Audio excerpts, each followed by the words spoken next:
नमस्कार, मी सोनालीच्या स्वयंपाकघरात तुमचं मनापासून स्वागत. मी आज तुमच्याशी कणीदार तूप कसं कढवायचं याची रेसिपी शेअर करत आहे. ही 2 ते 3 दिवसाची मी शाई साठवून घेतलेली आहे.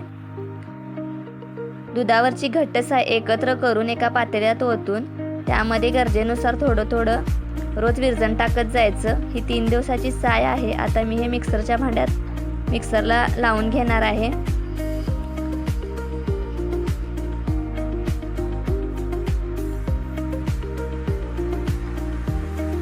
साय एक जीव करून आपण पूर्ण सगळी मिक्सरच्या भांड्यात ओतून घेऊया.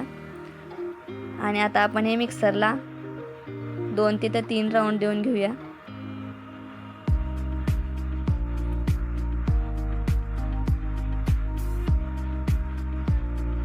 मिक्सरला साय बारीक करून घेतली आहे. आता ही साय मी एका भांड्यात ओतणार आहे आणि रवीनं थोडेला हलवणार आहे, जेणेकरून याचा घट्ट लोण्याचा गोळा एका बाजूला येईल. मी रवीनं ताक हलवून घेतला आहे. आता हे एका भांड्यात काढून घेऊया. बघा, घट्ट असा लोण्याचा गोळा आलेला आहे. आता हे एका पातेल्यामध्ये मी त्या लोण्याच्या गोळ्याला काढून घेते.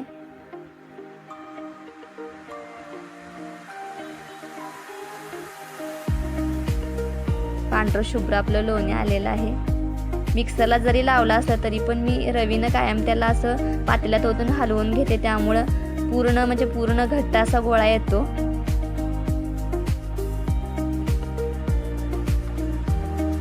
ताकामध्ये आणखी थोडे कण असतात लोण्याचे, तेही मी एकत्र करून सगळे पातेल्यामध्ये घेत आहे.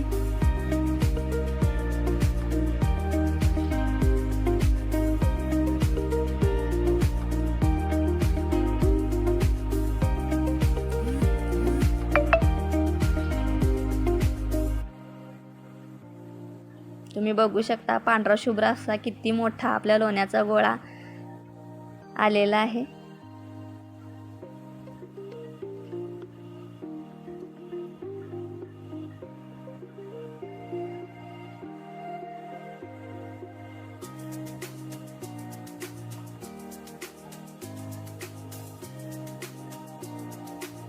आता मी हे लोणी स्वच्छ तांब्याभर पाण्याने धुवून घेणार आहे, त्यामुळे त्यातील आंबटपणा निघून जाईल.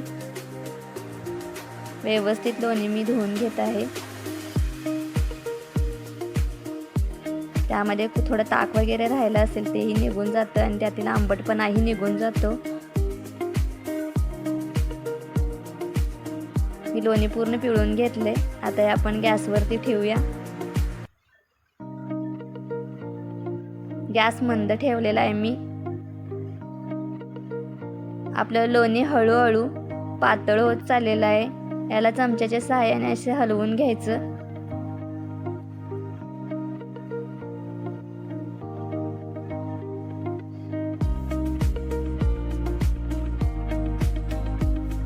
आपलं लोणी पूर्ण पातळ झालेलं आहे.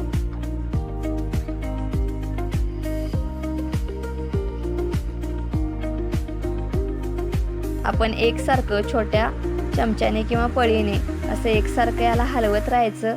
त्यामुळे त्याची जी बेरी आहे ती जास्त येणार नाही. आपलं लोणी जसं जास्त कडता येतं तसं फेस वरती येतो. आपण ते हलवत राहायचं. एकसारखं हलवण्याने बेरी जास्त येत नाही. बघू शकता बुडबुडे यायला लागलेत आपल्या लोण्याला. मस्तपैकी कडत चाललेलं आहे आपलं तूप.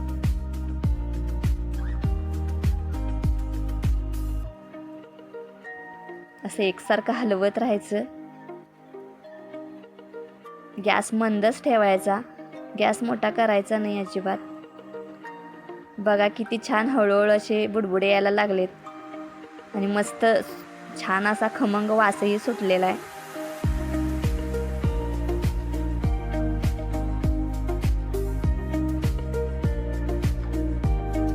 ज्यावेळी लोणी कळत असतं पूर्ण प्रोसेसमध्ये येते त्यावेळी मोठे मोठे फोडे येऊन ते फुटतात. त्यावेळी समजायचं की आपलं तूप परफेक्ट बनलेलं आहे. बघू शकता मोठे मोठे फोडे यायला लागलेत पातेल्यामध्ये. हलवत राहायचं आहे आपण. बघा किती मोठे मोठे फोड येऊन फुटत चालले आहेत. याचा अर्थ आपलं तूप व्यवस्थित कडत आहे.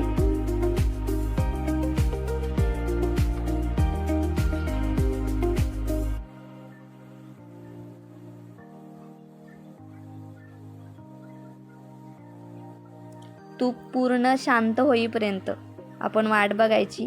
लगेच गॅस बंद करायचा नाही. अजून कडेने असे बुडबुडे येतच आहेत. हे बुडबुडे पूर्ण थांबले पाहिजेत, त्याच वेळी आपण गॅस बंद करायचा आहे.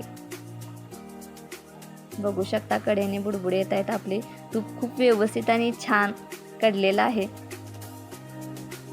एकसारखं हलवत राहायचं.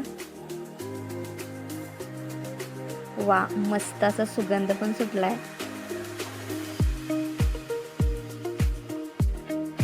तूप पूर्णपणे शांत झालेला आहे. कडकड असाही आवाज, थोडा जरी आवाज असेल तरीही गॅस बंद करायचा नाही. पूर्ण नॉर्मल झाल्यानंतरच, आवाज पूर्ण बंद झाल्यानंतरच आपण गॅस बंद करायचा आहे. आणि त्यात एक चिमूटभर मी मीठ घालणार आहे. मिठाने खूप चव येते छान तुपाला. आणि मी परत एकजीव करून असं हलवून घेणार आहे. तुम्ही बघू शकता आपलं तूप पूर्ण थंड झाले. आता मी गॅस बंद करते. गॅस बंद करूनही आतल्यात ते उकळत आहे.